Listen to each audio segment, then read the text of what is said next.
In this video, we're going to turn our attention to differentiating multivariable functions.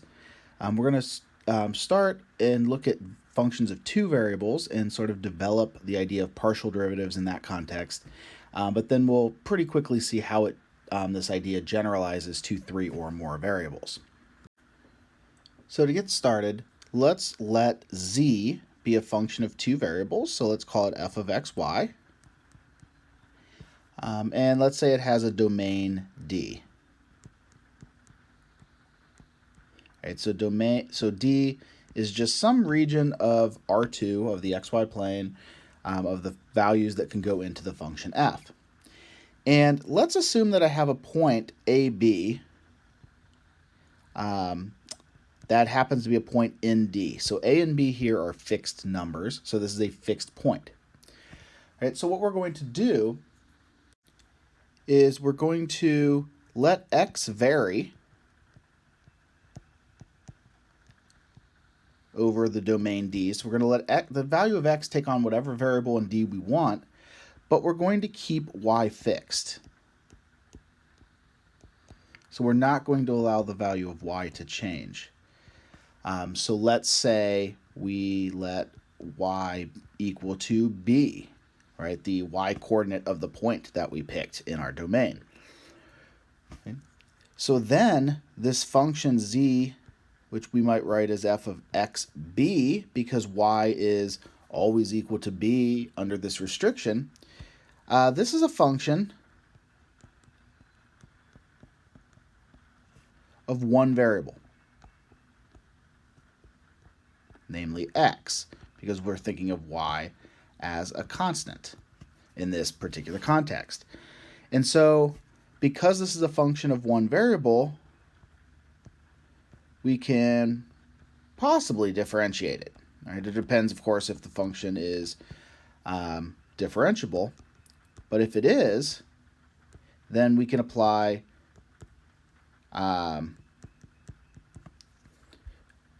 single variable calculus to this function and get a derivative, right? And so this is going to be what we do to define one partial derivative, specifically the partial derivative with respect to x. Right? Now I'll mention here too, you could do the same exact thing by letting y vary.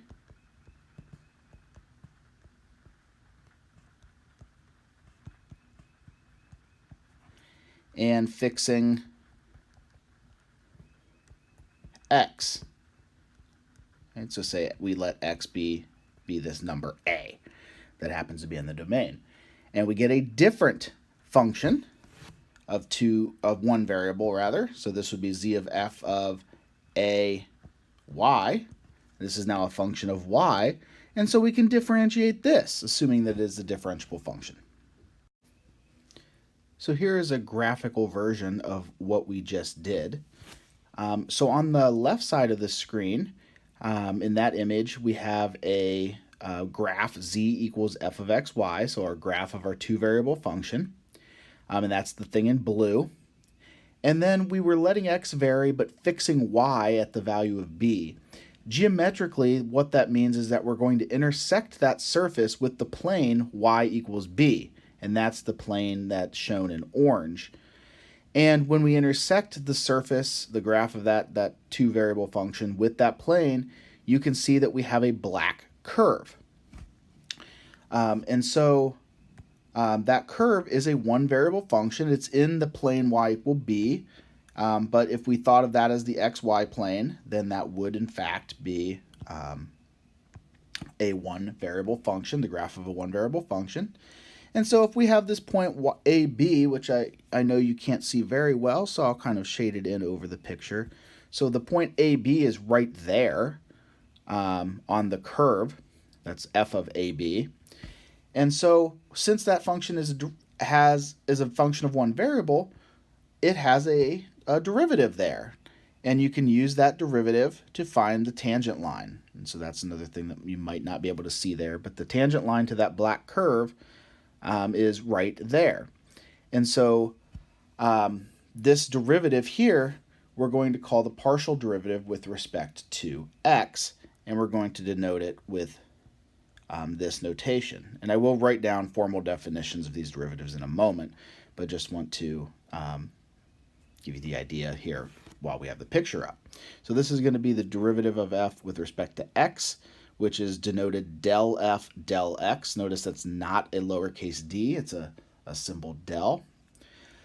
On the other side here, on the right side, we have the exact same thing, but the second approach. We still have our surface z equals f of x, y. We're now intersecting with the plane x equals a, and we get another curve.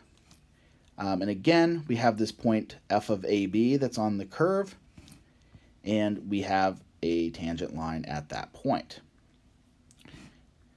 And so what this allows us to do is to find the derivative of this curve going in a different direction, in particular the direction of y. So we're going to call this one del f del y. Right, so we need to formally define our partial derivatives, but we're going to use the graphical approach that we just took as motivation for this.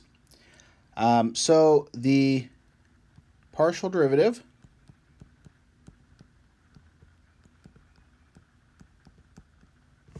of a function f of xy with respect to x, and I'm writing with respect to as WRT as an acronym, at the point AB, right, is given by this formula. So we're going to denote it by del f del x. So this is not a lowercase d, it's the symbol known as del, which we'll see a lot with partial derivatives, evaluated at AB. Right, so our definition is that we're going to take the limit as h approaches 0 of the function f of a plus h, comma b, minus f of ab, all over h. And so this definition should look pretty familiar to you. If you ignore the fact that this is a function of two variables, if you just ignore the second variable b altogether, this would be the derivative of a single variable function f at a point a.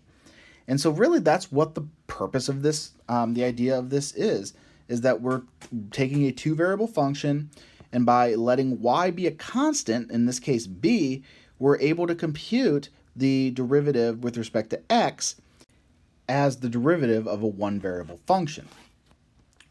So another way we can think of this is as the standard derivative, this is a d, with respect to x, of the function f of x comma b evaluated at x equals a. Right, so we can think of the function f of xb as a single variable function with the variable x, differentiate it with respect to x, and then evaluate at a. And this will give us the same partial derivative. Right? Now, this is the partial derivative of f with respect to x at this point, and we can do the exact same thing to get the partial derivative with respect to y. Right? So that partial derivative of f of xy with respect to y, again at this point AB, is denoted by del f del y. And again, we're going to evaluate at AB. Right, it's going to be the limit as h approaches 0.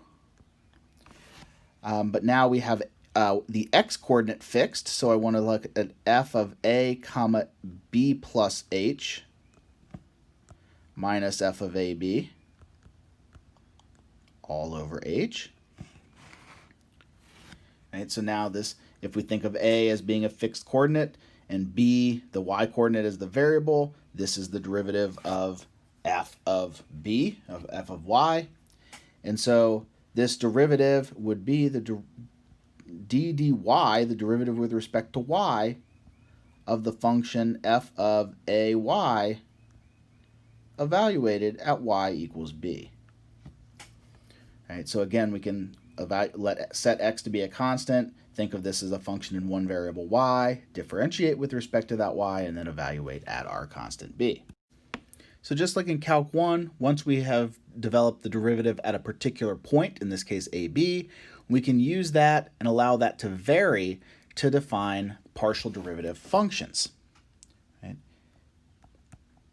So if we let A be that point that we just used to define the partial derivative, if we let it vary over the domain of our function,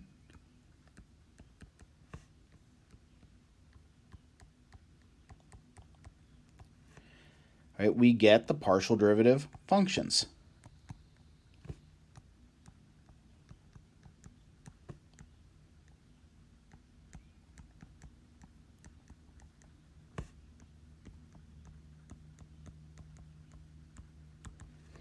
Right, specifically, we get a function that we're going to denote f sub x of xy.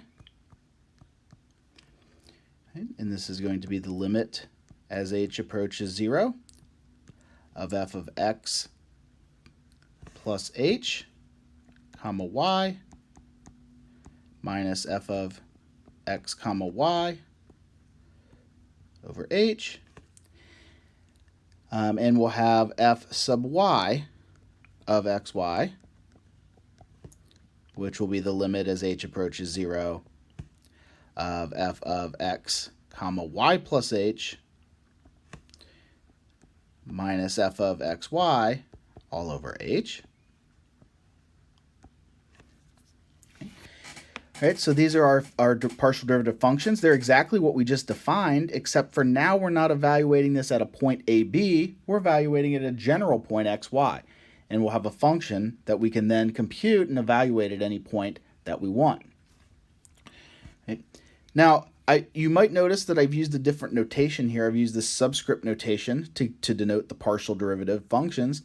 And there's really no reason for that other than I wanted to introduce both of these new notations.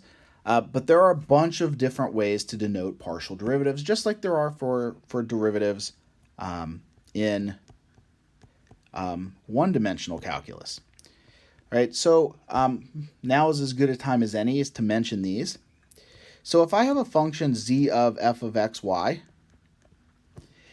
right, then if I have this the partial derivative with respect to x, this function, which I've just denoted here, f sub x of xy. Sometimes, just to simplify the notation, we leave off the xy part. We just have f sub x. That's another notation that we'll sometimes use. If we want to use the del notation, we can use it actually in a couple different ways. So we can have del f del x. We can have del z del x.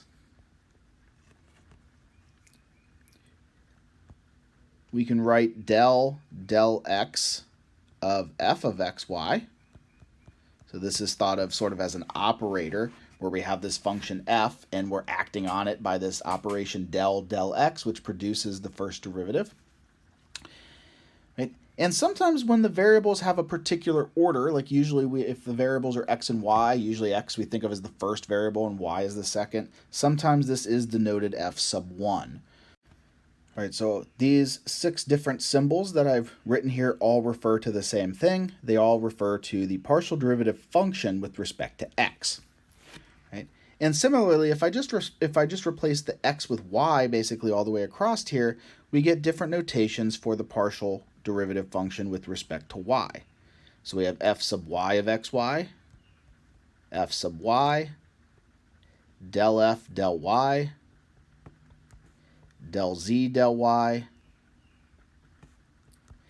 del y, f of xy, and since y is typically the second variable, we sometimes call that f2. So the key here is just to realize that all of these different notations refer to the same thing. Just in certain contexts, some of them are easier to use to denote the derivatives with respect to the given variable than others. So we'll use them all sort of throughout the course in different contexts. So now that we understand what the partial derivatives with respect to x and y are, and we have the definitions here, namely the limits above, now we actually want to turn our attention to how we compute partial derivatives of functions. So if I want to compute the partial with respect to x, then what we're going to do is we're going to regard y as a constant.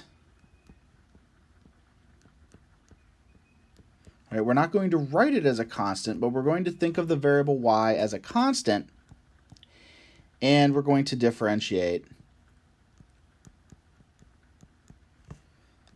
the function f of x, y with respect to x. Again, thinking of y as a constant, then we have a function just with one variable y, and so we're going to focus on that variable y.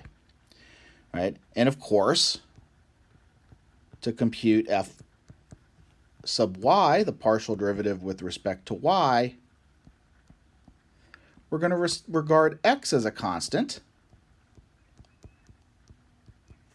and differentiate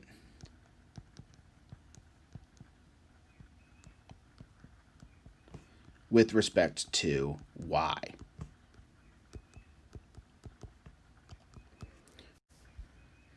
So we'll look at a few different examples where we have to compute these partial derivatives.